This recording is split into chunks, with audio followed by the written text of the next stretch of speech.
हाँ जी। ऑक्सीडेशन का दूजा एग्जाम्पल है corrosion.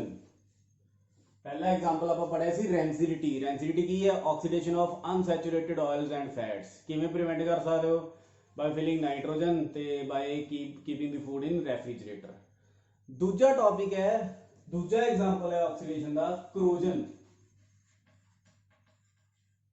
What is corrosion? Corrosion की होंगी है?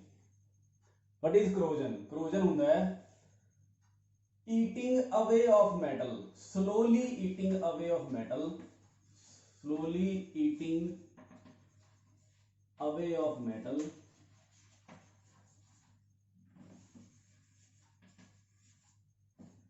ठीक है, in presence of ऑक्सीजन मतलब एयर एंड मॉइस्चर। ठीक है, slowly eaten away of metal in presence of air and moisture. Metal हौली हौली जे मैटल नूं हवा च रख दोगे तो जिथे मॉइस्चर ज़्यादा उत्थे दा करोजन फास्ट होएगी। जो मैटल नूं हवा ओपन रख देंदे हो, कोई पेंट नहीं करते, कुछ नहीं करते, तो मैटल खराब होना स्टार्ट हो जाता है। स्लोली ईटन अवे मतलब उन्होंने हवा खाई जाती है, वह मास घटी जाता मैटल का।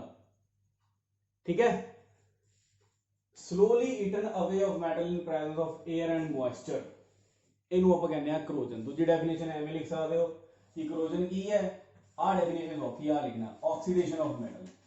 करोजन की है ऑक्सीडेशन ऑफ मेटल, मेटल की ऑक्सीडेशन। ठीक है, की बनेगा metal oxide to form metal oxide. ठीक है जी, ऑक्सीडेशन ऑफ मेटल। करोजन की कंडीशन की ने, वट आर दी कंडीशन, सारे क्वेश्चन आए हुए CPSC. What are the conditions of corrosion, corrosion the condition की ने, शर्तां की ने? दो शर्तां ने, किहड़ी-किहड़ियां? Air and moisture. नोट कर लो।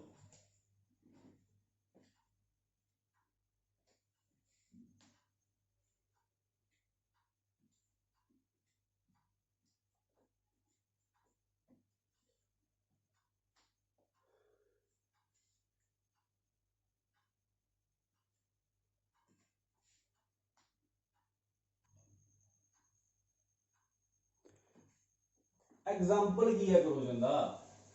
ठीक है, तो करोजन का सब तो हिट एग्जाम्पल है rusting of iron. Rusting of iron, rusting of iron. ठीक है, रस्टिंग ऑफ आयरन करोजन का एग्जाम्पल है। ठीक है जी, रस्टिंग ऑफ आयरन, आयरन है जिहड़ा आ आयरन है मेरे को, जो मैं इनू हवा च रख दांगा खुला, ठीक है, तो की होएगा? हवा के मॉइस्चर के नाल आयरन है जिहड़ा Fe का सिंबल होंदा है, आयरन के टॉप के उत्ते एक लेयर बन जाएगी आयरन ऑक्साइड की, Fe2O3, हाइड्रेटेड कह सकते हैं XH2O। आ जिहड़ा हाइड्रेटेड फेरिक ऑक्साइड है, हाइड्रेटेड फेरिक ऑक्साइड, इसका फॉर्मूला की है Fe2O3.XH2O, हाइड्रेटेड है। इनू कहते हैं रस्ट। रस्ट जिहड़ी की रेडिश ब्राउन कलर की है, रेडिश ब्राउन इसका कलर है। ठीक है, ये रस्ट का फॉर्मूला है Fe2O3 डॉट सरफेस से बनेगी। ठीक है, तो हम तुम रस्टिंग को प्रिवेंट किवें करोगे?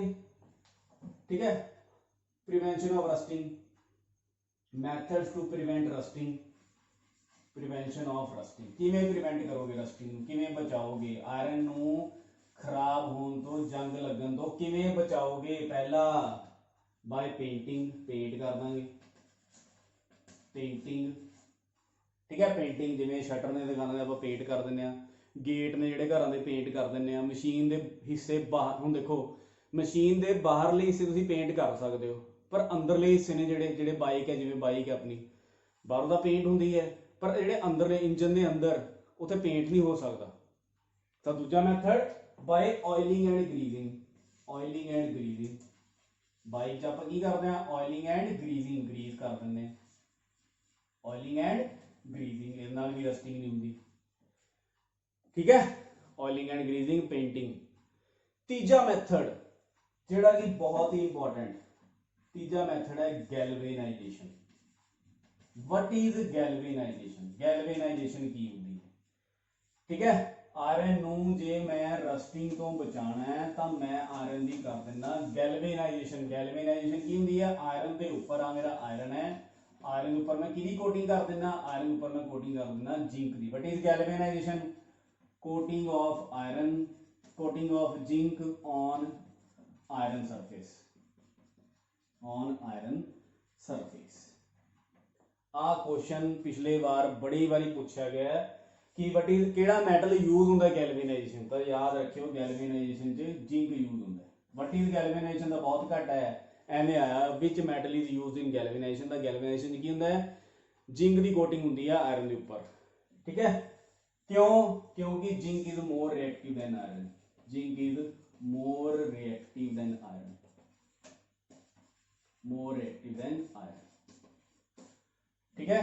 कोटिंग हमेशा मोर रिएक्टिव की करनी है, कोई भी कर सकते हो, जिंक की जगह पे टिन भी कर सकते हो, पर आप केड़ा मैटल करांगे जिहड़ा सस्ता है। जिंक बहुत सस्ता मैटल है आयरन के बदले, जिंक की करोजन हो जाएगी पर आयरन की करोजन नहीं होएगी, आयरन बच जाएगा, ठीक है। जिंक की करोजन भी वैसे भी बहुत घट होंदी है, तो जे वैसे भी जिंक सस्ता मैटल है, मतलब जिंक की करोजन होवे ना होवे आपां नूं कोई असर नहीं, पर अपना महंगा मैटल आयरन अपना प्रोटैक्टेड रहेगा जे जिंक की कोटिंग उपर कर देंगे। कोटिंग हमेशा मोर रिएक्टिव की करनी है। जिंक की जगह टिन कर सकते हो, ठीक है। टिन की भी बड़ी जगह होंगी है, पर टिन निकल की भी होंगी है, पर ये थोड़े महंगे प्रोसैस ने। सस्ता जिंक मैटल है तो जिंक की कोटिंग को आप गैल्वेनाइजेशन कहते हैं, ठीक है। ठीक है जी। हुण आप मतलब थोड़ा कंसैप्ट नूं समझो, जिवें कि ये तो चलो लिख लोगे, जिवें कि सपोज करो मेरे को आयरन है तो मेरे को अलमीनियम है या जिंक है, अलमीनियम है सपोज करो, ठीक है। ध्यान नाल सुनना, आयरन नूं जे मैं हवा च रख दांगा तो ये लेयर बन जाएगी, कि बनेगी oxide layer Fe2O3 hydrated ferric oxide, ठीक है। Fe2O3 लिख देना। ते अलमीनियम जो मैं हवा च रखांगा ये भी लेयर बन जाएगी Al2O3, ठीक है जी। एवं जिंक की भी लेयर बनेगी, जो जिंक मैं रखांगा इतने अलमीनियम जगह तो जिंक रखांगा तो ZnO की लेयर बन जाएगी, ठीक है। जिंक ऑक्साइड की लेयर बन जाएगी, ठीक है जी, ठीक है। अलमीनियम ते जिंक समझो कि आलमोस्ट सेम ही कंसेप्ट है। जिहड़ा आयरन है ਇਹਦੀ भी ऑक्साइड लेयर बनेगी, अलमीनियम की भी ऑक्साइड लेयर बनेगी, जिंक की भी बनेगी, हर एक मैटल नूं जे हवा च रखोगे ਉਹਦੀ ऑक्साइड लेयर बनेगी। पर गल ये है कि कईयां दी ऑक्साइड लेयर बड़ी ही प्रोटैक्टिव है, अलमीनियम की ऑक्साइड लेयर तो बड़ी ही प्रोटैक्टिव है, पर आयरन की ऑक्साइड लेयर प्रोटैक्टिव नहीं हैगी। आयरन की ऑक्साइड लेयर इन्नी माड़ी है कि थोड़ी जी भी हवा पानी चलेगा आयरन की ऑक्साइड लेयर हट जाएगी, फ्रैश आयरन दोबारा कंडैक्ट आएगा, अगला आयरन फिर मतलब फिर दोबारा रस्टिंग होगी, फिर ये लेयर उठ जाएगी, हौली हौली तुम देखोगे सारा आयरन खत्म होता जाएगा, क्योंकि आयरन की ऑक्साइड लेयर प्रोटैक्टिव नहीं है, पर अलमीनियम की ऑक्साइड लेयर बहुत ही प्रोटैक्टिव है। एवं जिंक की ऑक्साइड लेयर भी प्रोटैक्टिव है, ठीक है। अलमीनियम देखोगे, अलमीनियम मैटल भी बहुत यूज होता है, अजकल अलमीनियम के डोर्स बनते हैं, पर अलमीनियम ते कभी पेंट हुंदा नहीं हुंदा। अलमीनियम ते पेंट करो ना करो कोई लोड़ नहीं, पर कई डेकोरेशन के लिए कर लेंदे ने पेंट, पर अलमीनियम ते पेंट की लोड़ नहीं, क्योंकि अलमीनियम की ऑक्साइड लेयर की है प्रोटैक्टिव, ये एक बार बन गई ये निकलती नहीं हैगी, ठीक है। इस करके अलमीनियम की फर्दर रस्टिंग फर्दर करोजन नहीं होंगी, पर आयरन की रस्टिंग हो ही जाएगी क्योंकि ये ऑक्साइड लेयर है प्रोटैक्टिव नहीं है, निकल ही जाती है बार बार, ठीक है। हुण कई मैटल ने जिहड़े उन्हां दे ऑक्साइड लेयर धक्के नाल बनाई जाती है, अलमीनियम ते ऑक्साइड लेयर धक्के नाल बनाउण दे प्रोसैस नूं की कहंदे आ? एनोडाइजिंग। आ वर्ड पिछले साल पेपर च आया है। What is anodizing? What is anodizing? Formation of oxide layer on aluminium. What is anodizing? Formation of oxide layer on aluminium, ठीक है। इनू आप कहने एनोडाइजिंग, ठीक है जी। समझे करोजन? मैटल नूं हवा च रखोगे हरेक मैटल की करोजन होनी है, मैं तो बल्कि ये समझदा भी हरेक चीज़ की करोजन होंदी है, जिवें कि अपनी स्किन की भी करोजन है, ਹਵਾ ਨਾਲ ਆਕਸੀਡੇਸ਼ਨ ਹੁੰਦੀ ਹੈ, ਸਕਿਨ ਦੀ ਵੀ ਆਕਸੀਡੇਸ਼ਨ ਹੁੰਦੀ ਹੈ, ਇਹ ਵੀ ਮਤਲਬ ਕਰੋਜਨ ਹੈ। ਠੀਕ ਹੈ। ਆ ਵਾਲਸ ਨੇ ਜਿਹੜੀਆਂ, ਇਹਨਾਂ ਦੇ ਸੀਮੈਂਟ ਲਾਇਆ ਹੁੰਦਾ, ਇਹਦੀ ਵੀ ਕਰੋਜਨ ਹੁੰਦੀ ਹੈ। ਤੁਸੀਂ ਦੇਖਿਆ ਹੋਏਗਾ ਜਿਹੜੀਆਂ ਪੁਰਾਣੀਆਂ ਵਾਲਸ ਨੇ, ਮਤਲਬ ਕਾਫੀ ਟਾਈਮ ਪੁਰਾਣਾ, ਜਿਹੜਾ ਨਵਾਂ ਜਦੋਂ ਹੁੰਦਾ ਤਾਂ ਕਾਫੀ ਹਾਰਡ ਹੁੰਦੀ ਹੈ ਵਾਲ, ਜਿਹੜਾ ਉੱਤੇ ਆਪਾਂ ਕਰ ਦਿੰਦੇ ਹਾਂ ਸੀਮੈਂਟ ਵਗੈਰਾ ਦਾ ਪਲਸਤਰ ਕਰ ਦਿੰਦੇ ਹਾਂ, ਪਰ ਵਿਦ ਟਾਈਮ ਉਹ ਨਿਕਲਣਾ ਸਟਾਰਟ ਹੋ ਜਾਂਦਾ ਹੈ। ਠੀਕ ਹੈ। ਤਾਂ ਮੇਰੇ ਅਕੋਰਡਿੰਗ ਦਾ ਹਰੇਕ ਚੀਜ਼ ਦੀ ਕਰੋਜਨ ਹੁੰਦੀ ਹੈ, ਹਰੇਕ ਮੈਟਲ ਦੀ ਕਰੋਜਨ ਹੋਏਗੀ, ਪਰ ਗੱਲ ਇਹ ਹੈ ਵੀ ਉਹਨਾਂ ਦੀ ਆਕਸਾਈਡ ਲੇਅਰ ਕਿੰਨੀ ਕੁ ਪ੍ਰੋਟੈਕਟਿਵ ਹੈ। ਆਇਰਨ ਦੀ ਆਕਸਾਈਡ ਲੇਅਰ ਪ੍ਰੋਟੈਕਟਿਵ ਨਹੀਂ ਹੈ, ਤੇ ਦੂਜਾ ਆਇਰਨ ਬਹੁਤ ਜ਼ਿਆਦਾ ਯੂਜ਼ ਹੋਣ ਵਾਲਾ ਮੈਟਲ ਹੈ, ਇਸ ਕਰਕੇ ਬਹੁਤ ਜ਼ਿਆਦਾ ਸਟੱਡੀ ਕੀਤੀ ਜਾਂਦੀ ਹੈ ਕਿ ਆਇਰਨ ਦੀ ਰਸਟਿੰਗ ਨੂੰ ਬਚਾਇਆ ਜਾਏ, ਕਿਉਂਕਿ ਆਇਰਨ ਹਾਰਡ ਇਸ ਕਰਕੇ ਯੂਜ਼ ਹੁੰਦਾ ਹੈ। ਜ਼ਿੰਕ ਕਿਉਂ ਨਹੀਂ ਯੂਜ਼ ਕਰ ਸਕਦੇ, ਅਲਮੀਨੀਅਮ ਕਿਉਂ ਨਹੀਂ ਯੂਜ਼ ਕਰ ਸਕਦੇ, ਕਿਉਂਕਿ ਇਹ ਸਟਰੋਂਗ ਨਹੀਂ ਹੈਗੇ, ਆਇਰਨ ਬਹੁਤ ਸਟਰੋਂਗ ਹੈ। ਪਰ ਆਇਰਨ ਦਾ ਫਾਇਦਾ ਹੈ ਕਿ ਉਹ ਬਹੁਤ ਸਟਰੋਂਗ ਹੈ, ਪਰ ਆਇਰਨ ਦਾ ਨੁਕਸਾਨ ਮਤਲਬ ਲਿਮਿਟੇਸ਼ਨ ਕੀ ਹੈ ਕਿ ਉਹਦੀ ਰਸਟਿੰਗ ਬਹੁਤ ਜਲਦੀ ਹੁੰਦੀ ਹੈ। ਤਾਂ ਉਹਦੀ ਰਸਟਿੰਗ ਨੂੰ ਬਚਾਉਣ ਲਈ ਬਹੁਤ ਸਟੱਡੀ ਹੋ ਰਹੀ ਹੈ।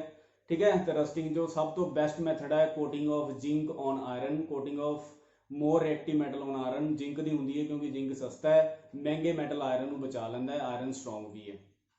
ठीक है। इनू कहते हैं गैल्वेनाइजेशन। अलमीनीयम से पेंट करने की भी लोड़ नहीं होंदी क्योंकि उसकी ऑक्साइड लेयर बहुत ही प्रोटैक्टिव है, धक्के नाल ऑक्साइड लेयर बनाई जाती है, इनू कहते हैं एनोडाइजिंग। ठीक है। होप तो यही है भी तुहानूं समझ आ गया होगा, जे नहीं समझ आया तो डाउट पूछियो। ठीक है जी, ओके।